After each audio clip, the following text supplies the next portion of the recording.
Dit programma wordt mij mogelijk maken door Dalmar Staal en Haima Hielkema. Na de restdag zijn we hier op de Tjoekemar. Welkom vanuit Ichtenbregen.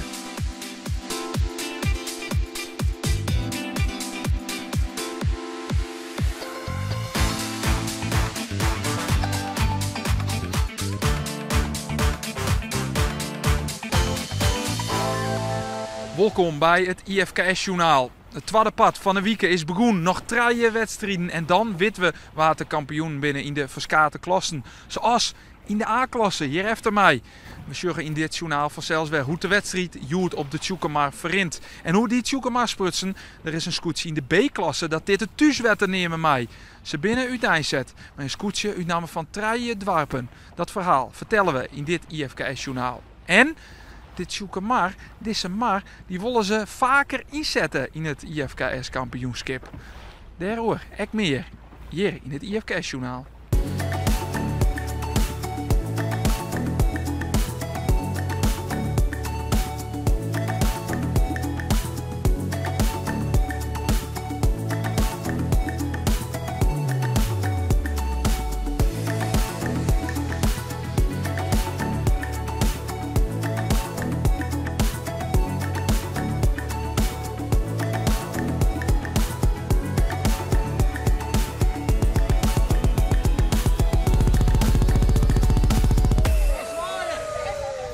Een scootje in de B-klasse wie het joert wel een heel bijzondere wedstrijd.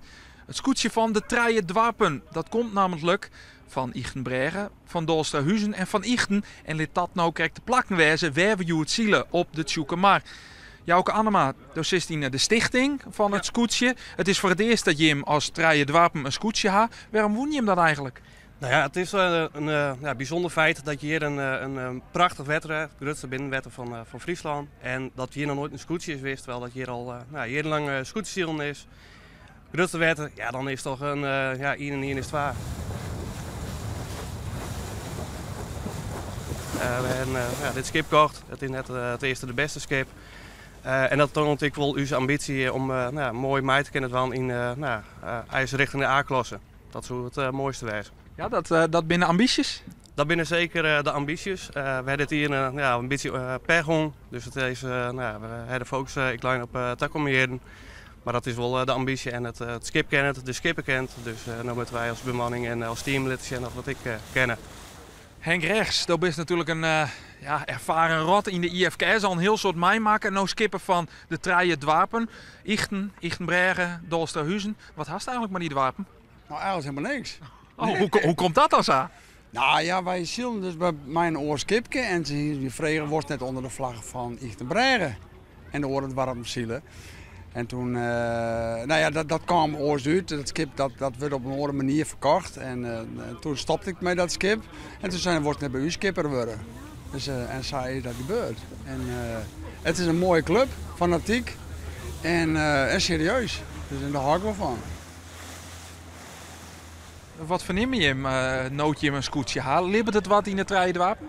Ja, het libbert hartstikke bot. En als het scootje de leidt in de veert.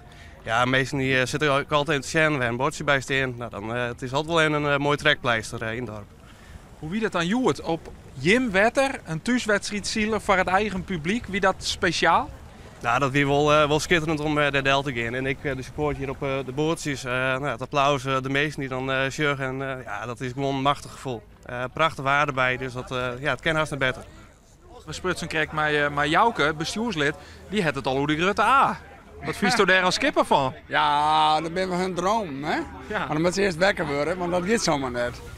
Nou, nog net, maar is dat echt wel die ambitie? Ja, natuurlijk. Dat is wedstrijdziel. Nou, je wil altijd het hoogste. En ik wil winnen.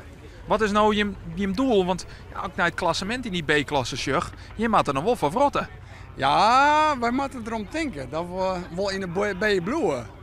Dat is het doel voor de 12 Amsterdagen?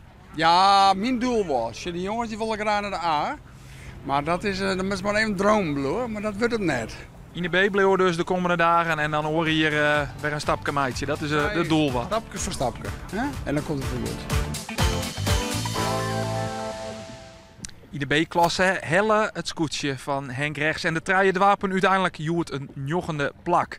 Dan naar de wedstrijd van de Grutte A hier efter mij op de Tjoekemar.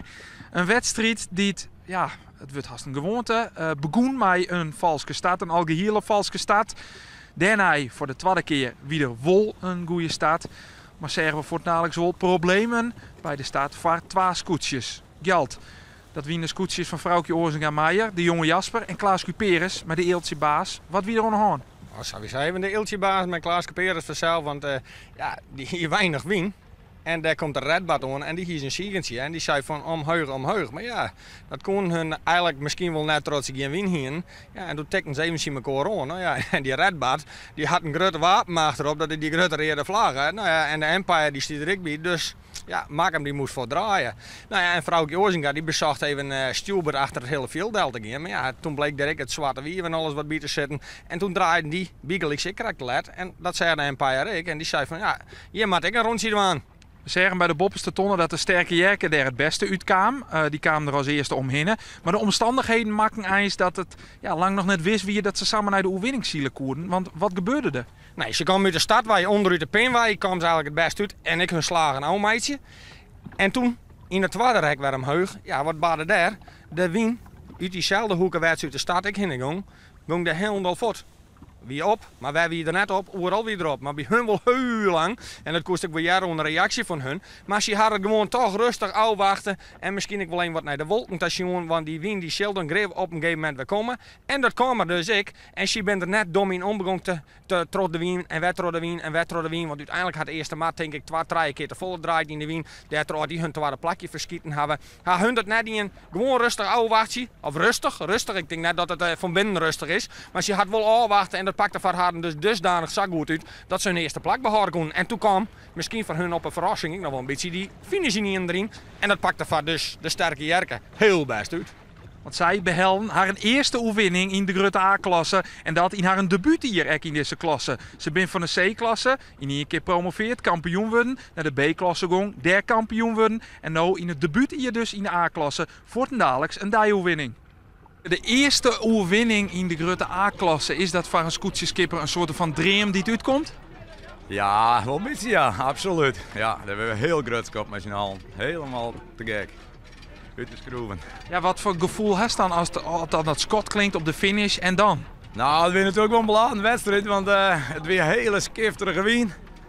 En op een gegeven moment lijn hem helemaal van dik. Ik zei, jeetje, je verschieten we het nou helemaal. En toen drummen we er weer tussen en je vader wien. En toen zeggen we niet dat ze de finishvlaggen erin lutsen.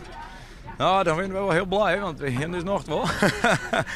En ik weet niet hoe het ze moest. Ja, helemaal te gek. Machtig. Zeker, Heerskop zit naar boven hem, met de Engelsman. Zie je hem die dan extra in de gaten houden de komende dagen? Nou ja, wel, zeker wel mij eens kijken. Ja, maar erop zielen dat. Nee, morgen gewoon zijn eigen wedstrijd. Zijn eigen ding doen. De eerste overwinning in de Grutte A vaart de sterke jerken van skipper Pieter Jelle-Stjulker. Ek omtinken voor de nummer 2, een horen debutant in die A-klasse. Wietse Bandstra met de redbad. Op treien het waard Jestemar van Geerle Tadema.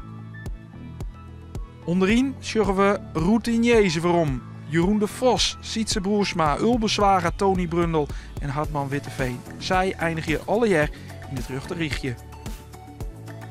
Het klassement scoot Boppe in elkaar. Nog wel onder leiding de Engelsman, mijn skipper Sikke Heerskop.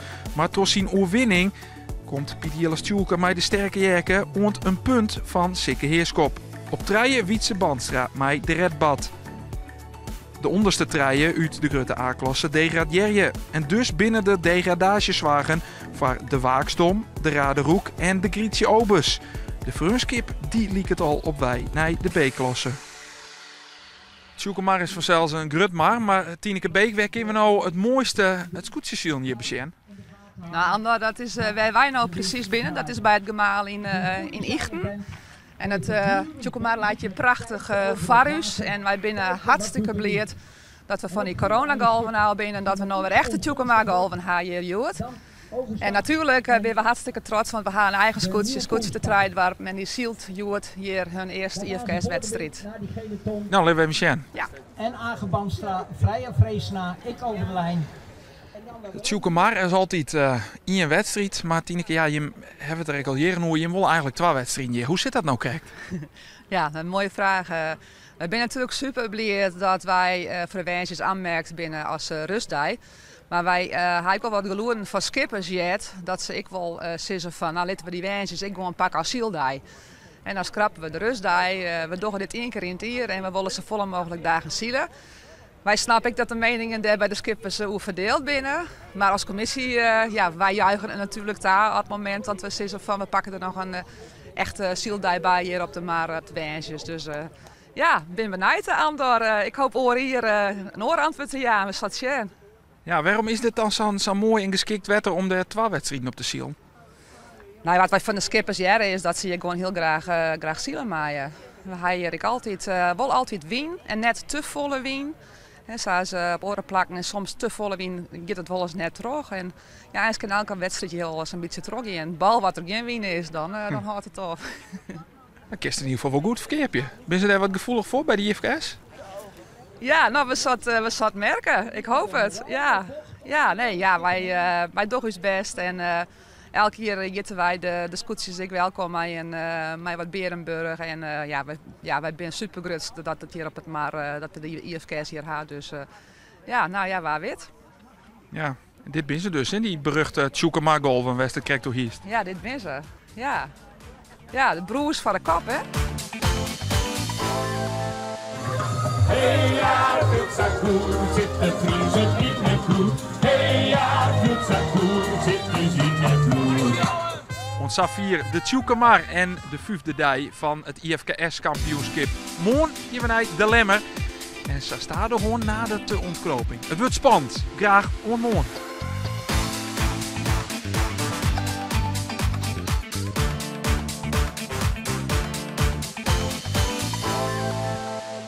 Dit programma waard mij mogelijk maken door Dalma Staal en Haima Hielkema.